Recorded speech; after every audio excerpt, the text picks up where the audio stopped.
Hi, folks. Michael Ye here with a brief talk about parathyroid surgery strategy. The audience for this talk, it's oriented toward surgeons, surgical residents, and endocrine surgery fellows. For any patients who are following along, I'm going to try to occasionally add a little bit of background information.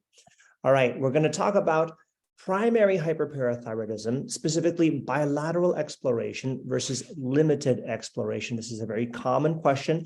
Patients will ask, are you going to look at all four glands? And I think it's really important to analyze this based on the available evidence. When you choose an operative approach for primary hyperparathyroidism, there are a number of guiding principles. The criteria for limited exploration, and by that I mean either a focused or a unilateral operation, should be strict. And I think you should use bilateral exploration liberally. Now, why is this? It is easy and quick to look at the other side. Identifying four glands yields a definitive and unambiguous result. I hate ambiguity. And so I'll do anything to get a definitive result. Intraoperative PTH testing is not always available. The machine may be broken, the tech may call in sick that day, and you as a surgeon have to be prepared for all possible outcomes. Finding more parathyroid glands will make you a better parathyroid surgeon. It increases your learning curve by a factor of 4. And when in doubt, a subtotal parathyroidectomy, that is resection of about 3.5 glands, is a great operation. More on that later. Imaging in parathyroid surgery gives you a place to start your operation, but there are really only 2 ways to end a parathyroid operation. And by that, I mean 2 ways to end with an acceptable, consistent success rate of 98% plus. All right. So these 2 ways are find all 4 glands. And as I like to tell my kids, you can remove what is abnormal and keep what is normal. Or you can have a definitive fall in the intraoperative PTH level, and we'll talk more about what that means. Remember that the leading cause of failed parathyroidectomy is a missed adenoma in a normal location.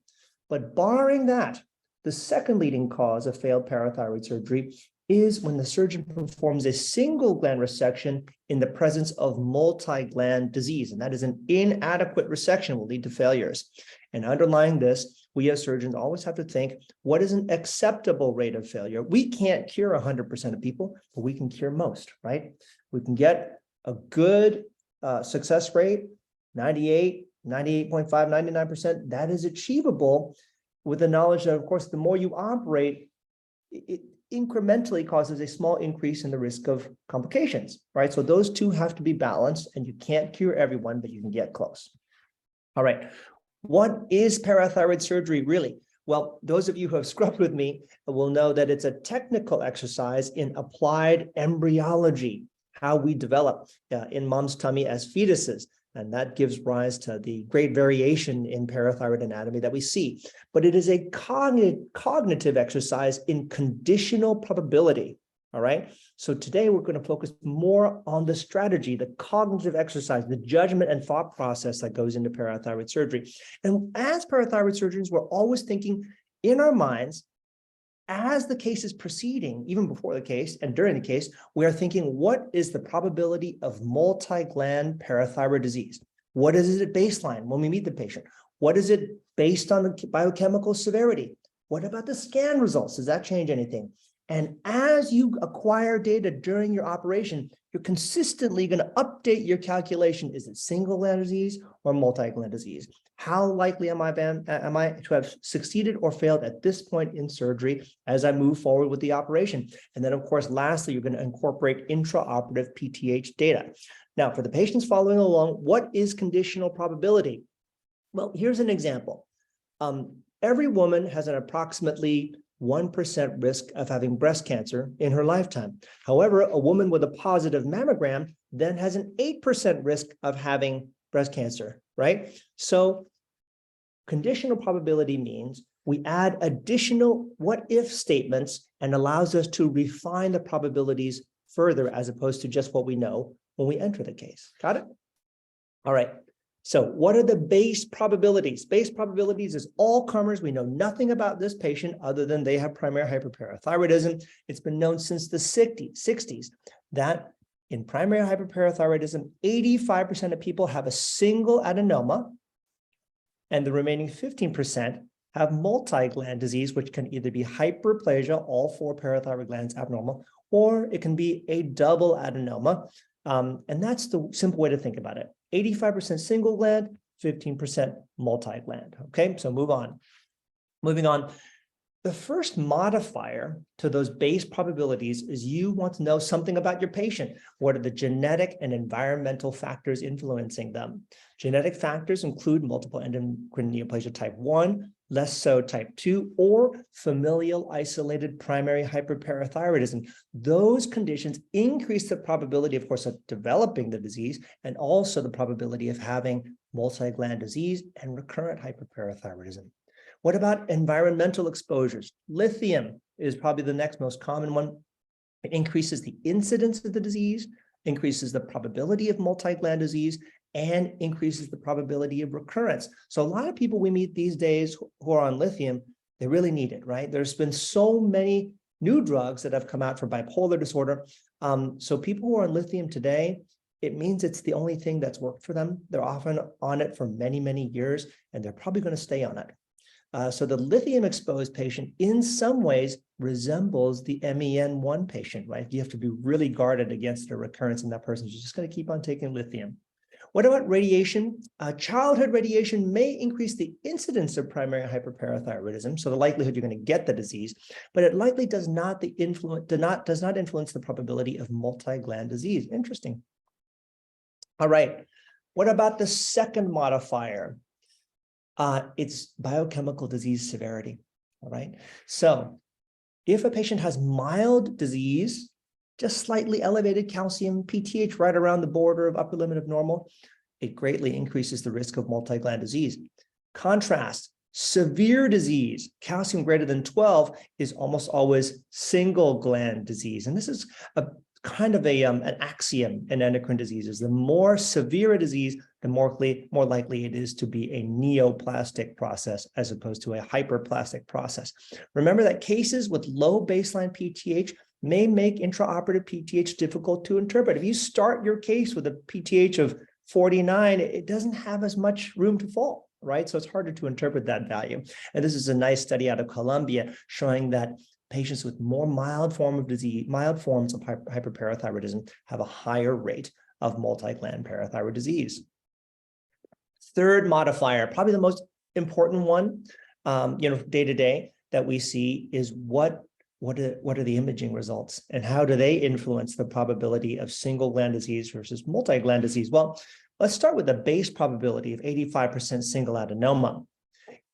If your patient has a positive sestamibi scan, now for the patients, a sestamibi scan is a nuclear medicine scan. It's kind of older technology, came out about 1984, though still quite commonly used today, even in 2023, though I personally don't use them very much. So if a patient has a positive sestamibi scan with a single focus, a single target, they are very likely to have a single adenoma, 90 to 95%. If their sestamibi scan is negative, then that number drops to 60, right? Pretty different. What about ultrasound? Well, sometimes ultrasound can show you a single target or it can be negative, but I want to show you here that no matter what your ultrasound shows, it's not going to change the probability, the balance of single adenomas versus multiple gland disease. And we'll talk about the implications of that. 4D CT, newer technology came out, I would say around 2010. For me, this is the workhorse study. If you have a positive single target on 4D CT, 95% of those patients have a single adenoma. That is an outstanding imaging test. And if it's negative, the likelihood of single adenoma drops below 60%. Okay, so these should influence your day-to-day decisions in the operating room, these numbers. What is your entering strategy as you scrub for these operations based on the imaging result? Well, if you have a positive sestamibi single target, 90 to 95% single adenoma, a lot of people perform a focused or a limited exploration. That means just looking at one side or looking at that one area that they saw in the CT scan, take it out and go home. That will yield an acceptable, a pretty good success rate long-term of about 92%, I'm going to say. So if that's a good enough result, then focused exploration is fine. If you have a negative sestamibi scan, well, only two ways to end, right? Bilateral exploration or IOPTH drop. And look at how often this shows up. Ultrasound only, you're either going to do a bilateral exploration or have a definitive IOPTH drop. What about 4D CT? If that shows you a single target, you can probably perform a focused parathyroidectomy and you will win about 95% of the time. So focused parathyroidectomy is probably a reasonable option in patients who have a very clear single CT target. Remember, CT is a pretty sensitive exam. So a lot of times you have a single target and you may have other targets that show up in a subtle fashion because the resolution of that scan is now so good. If your 4D CT is negative or shows multiple targets, again, you're back to bilateral exploration or an IOPTH drop. Let's talk a little bit about intraoperative PTH. Now, everybody knows about the Miami criterion, which is a 50% decrease in the PTH level from the highest pre-incision or pre-excision level obtained 10 minutes after removal of all abnormal parathyroid tissue. Everybody knows that. However, there are important caveats. One, the induction of anesthesia can raise intraoperative PTH levels transiently for about 10 minutes or so. When you touch or manipulate parathyroid glands, that can cause a PTH to spike. That is true of adenomas and true to a lesser degree when you touch or manipulate normal parathyroid glands. You can get a little bump in the PTH, all right? These two factors may create a falsely elevated baseline PTH. Now, what does that mean? If your baseline is falsely elevated and you fall 50% from that fake baseline, you may be misled to think you are done with the operation when in fact you still have abnormal parathyroid tissue to remove, all right? So beware the falsely elevated baseline. Overall, you have to interpret intraoperative PTH with caution. There are no hard and fast rules for this. You really just have to think about it, right? So we tend to draw the pre-incision level in the preoperative area when the patient's first getting the IV placed in pre-op, and this is before the induction of anesthesia. I like to see the intraoperative PTH fall more than 50% and below the pre-op value. And it's important that the value keep falling. Remember the half-life of PTH, 3 to 4 minutes, right?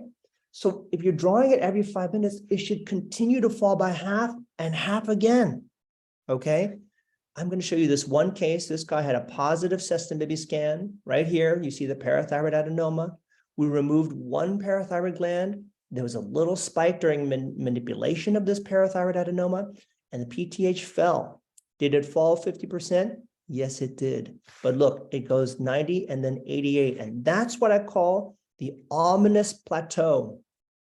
This, in this case, signaled the presence of a contralateral mirror image parathyroid adenoma, a second gland in the mirror image position. And here's the kicker. Multiglandular disease is usually bilateral. Okay, let me say that again. Multiglandular disease is usually bilateral in the mirror image position. Classically, it's a double superior gland.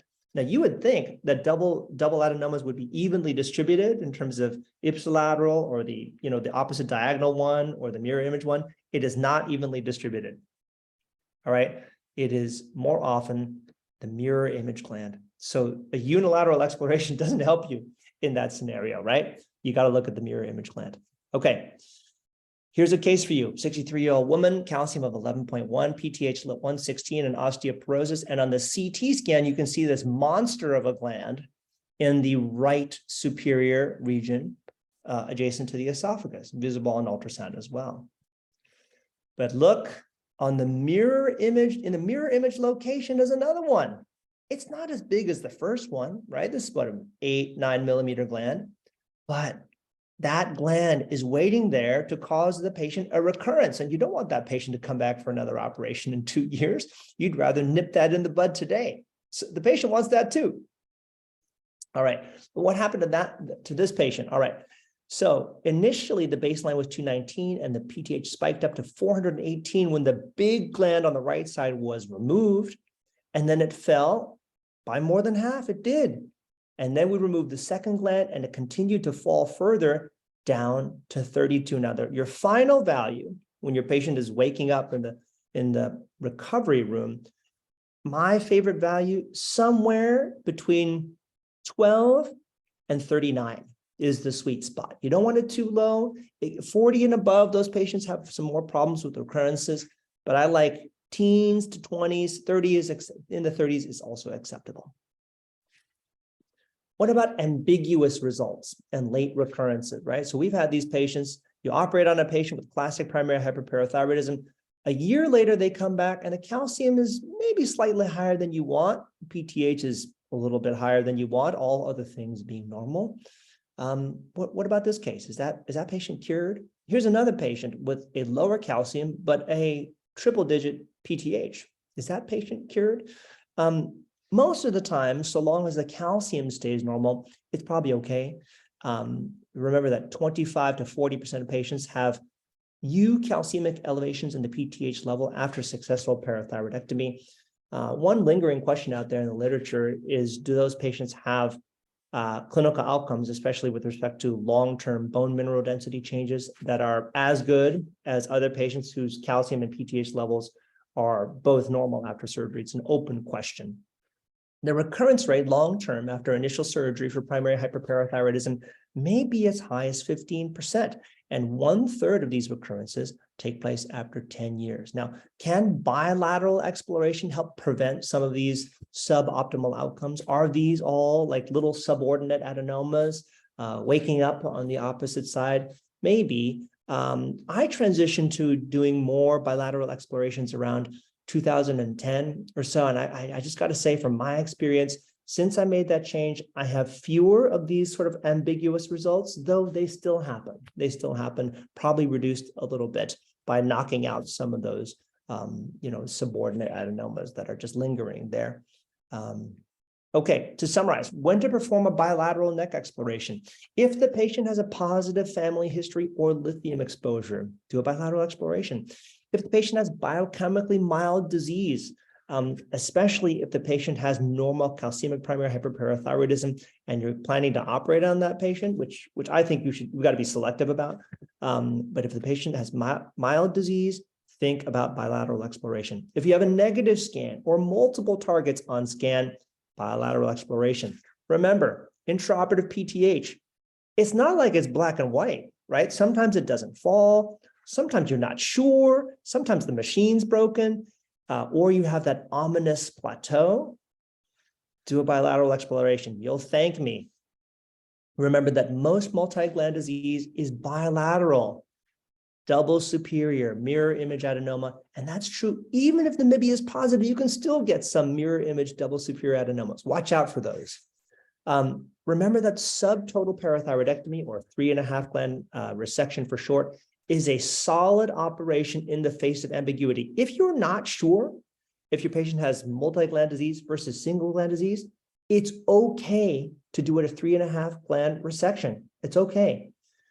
The key here is you need to have a good, well-vascularized remnant. In other words, if you have 25 to 30 milligrams of parathyroid tissue on a really good vascular pedicle, you can lean on that one. The patient will be okay. The patient will not be hypoparathyroid if that remnant is good, okay? You can lean hard on a good remnant. If you're not sure about multi-gland versus single gland disease, you can do a subtotal parathyroidectomy and the patient will do well. Bilateral exploration is commonly performed by experienced endocrine surgeons. 40% of us use this as its initial approach, and as you can tell, for me, it's the preferred approach.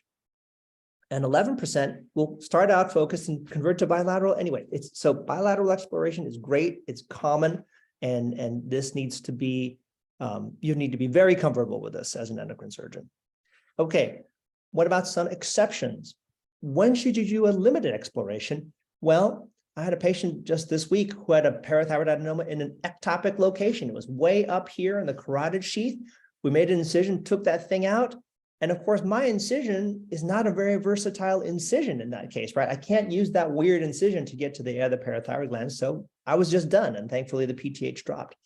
If the patient has had prior neck surgery, if the patient has had prior parathyroid surgery, well, you're probably just going for one good target on scan, honestly, in most cases. If the patient has had prior thyroid surgery, same deal. The neck is scarred up. You have a limited ability to explore freely. You're going to go for a single target in most cases. Other types of neck surgery, most commonly cervical spine fusion. A lot of times it's going to be metal hardware in there. Have a low threshold for just doing less, right? Because you really don't want some type of complication to arise in the setting of a scarred neck. Now, if you're doing a concurrent or simultaneous thyroid resection, for instance, an ipsilateral thyroid lobectomy, meaning known or suspected thyroid cancer on the same side as a parathyroid adenoma, often I will stop after that one side. Why? Some of those are going to come back significant cancers. Some of them may come back with positive lymph nodes. And you're going to pray that you haven't touched that side when you go back later for the completion, right? You want to leave the other side untouched. So sometimes you got to think ahead, like what's ahead for this patient in the patient's future. And of course, if the patient if you're doing a concurrent total thyroidectomy, you really want to take out, and the patient has hyperparathyroidism at the same time, really try to just take out one parathyroid gland because you really want to avoid hypoparathyroidism or too little parathyroid hormone. All right, guys, so that's all I've got today for parathyroid surgery strategy, and I hope you've enjoyed this. Thanks a lot.